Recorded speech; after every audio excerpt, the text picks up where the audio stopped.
తాకట్లో ఉన్న మీ బంగారాన్ని విడిపించి ఆ రోజు ఆన్లైన్ రేటుకి కొంటాం. Sharma gold company. వల్లభనేని వంశీ గన్నవరం మాజీ ఎమ్మెల్యే, వైసీపీ నేత. ఆయన గురించి ఏపీ రాజకీయాల పట్ల అవగాహన ఉన్న వారికి వేరేగా చెప్పాల్సిన పనిలేదు. వంశీ రాజకీయంగా చూస్తే ఫైర్ బ్రాండ్ కూడా. ఆయన ఒకానొక దశలో ప్రతినిత్యం వార్తల్లో వ్యక్తిగా మారిపోయారు. వైసీపీలోకి వచ్చాక మరో మాజీ మంత్రి కొడాలి నానికి ధీటుగా నిలిచి అప్పటి ప్రతిపక్ష టీడీపీ మీద పదునైన మాటల్నే బుల్లెట్లుగా వేసేవారు. అయితే అదంతా గతం, ఇప్పుడు వర్తమానం.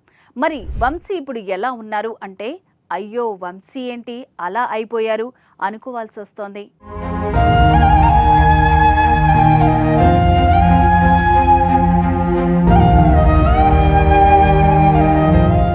గన్నవరం టీడీపీ ఆఫీస్పై దాడి, సత్యవర్ధన్ కిడ్నాప్తో పాటు పలు కేసుల్లో వంశీని ఏపీ పోలీసులు అరెస్ట్ చేశారు. 3 నెలల క్రితం హైదరాబాద్లో వంశీని అరెస్ట్ చేసిన పోలీసులు విజయవాడకు తరలించారు.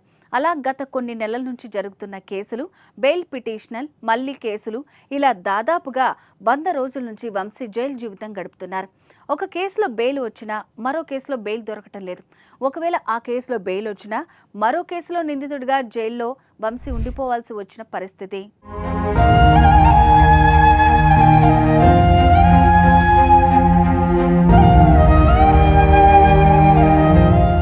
ఇక ఇలా రోజుల తరబడి జైల్లోనే ఉంటున్న వంశీ పలు అనారోగ్య సమస్యలకు గురయ్యారు. శ్వాస తీసుకోవటంలో ఇబ్బంది, తీవ్ర దగ్గుతో పాటు బలహీనంగా మారిపోయారు వంశీ. చివరికి నడవలేని స్థితిలోకి చేరుకున్నాడు మాజీ ఎమ్మెల్యే. అయితే ఇదంతా సోషల్ మీడియాలో చూసిన నెటిజన్లు వంశీకి ఏమైందంటూ కంగారు పడుతున్నారు. ఆయన ఎర్రగా బుర్రగా సినిమా హీరోకు ఏమాత్రం తీసిపోని విధంగా ఉండేవారు. అందుకే అప్పటి ఏపీ సీఎం జగన్ కూడా వంశీని అందగాడు అంటూ పొగడ్తలతో ముంచెత్తారు. మరి అలాంటి వ్యక్తి ఇలా ఎందుకు అయిపోయారంటూ ఫ్యాన్స్ ఆందోళన వ్యక్తం చేస్తున్నారు.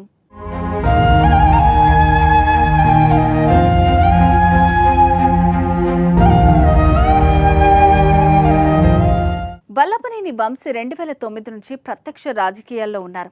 15 ఏళ్లకు పైబడిన రాజకీయంలో రాటుదేలిన రాజకీయ నేతగా ప్రత్యేక గుర్తింపు తెచ్చిపెట్టింది. కానీ అదే తూకుడు రాజకీయాల్లో ఆయనకు మేలు ఎంత చేసిందో ప్రస్తుత పరిస్థితికి కారణమని అంటున్నారు. తాజాగా పోలీసులు వంశీని కోర్టుకు తీసుకుని వస్తున్నప్పుడు ఆయనను చూసిన వారంతా వంశీ మీద ఒక విధంగా సానుభూతిని చూపించారు. అయ్యో ఇలా అయిపోయారేంటి స్వామి అని అననివారు లేరు.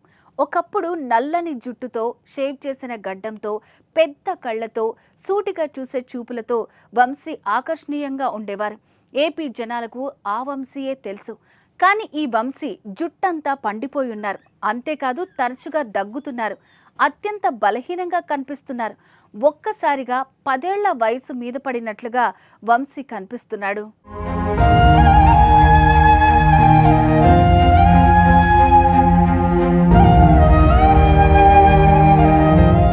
మరోపక్క పలు కేసుల్లో రిమాండ్ ఖైదీగా ఉన్న వంశీకి ఆరోగ్య సమస్యలు గురయ్యాయి. జైల్లో ఆయన గదిలో ఉన్నప్పుడు పల్స్ రేటు ఒక్కోసారి తగ్గిపోతుందని చెప్పుకొచ్చారు. ఇదే విషయం మీద వంశీ న్యాయవాదులు కూడా ఆయనకు బెయిల్ కోరుతున్నారు. అయితే దాదాపు 100 రోజులకు చేరువవుతున్న వంశీ జైలు గోడల మధ్యనే మగ్గుతున్నారు. నిజంగా ఆయనకు ఇది జీవితంలో అత్యంత బాధాకరమైన అధ్యాయమే అని అంటున్నారు. ఏది ఏమైనా వంశీకి ఇప్పుడు బ్యాడ్ టైం నడుస్తోంది. అందుకే ఆయన ఇలా తన రూపు తనకే ఆశ్చర్యం కనిపించేలాగా మారిపోయారు అని కొందరు అభిప్రాయం వ్యక్తం చేస్తున్నారు. మరి ఆయన మీద కేసులు చట్ట ప్రకారం ఎలా తేలాల్సి ఉన్నాయో, కోర్టు వాటి మీద ఏ విధంగా స్పందించి బెయిల్ ఇస్తుందో చూడాలి. మొత్తానికి వంశీ ఏపీ రాజకీయాల్లో ఒక స్పెషల్ స్టడీ కేస్. రాజకీయాల్లో అధికారంలో ఉన్నవారు ఎలా ఉండాలి, ఎలా ఉండకపోతే తదుపరి పర్యవసానాలు ఎలా ఉంటాయి అన్న దానికి వంశీయే నిట్ట నిలువు ఉదాహరణ అంటూ పలువురు చర్చించుకుంటున్నారు.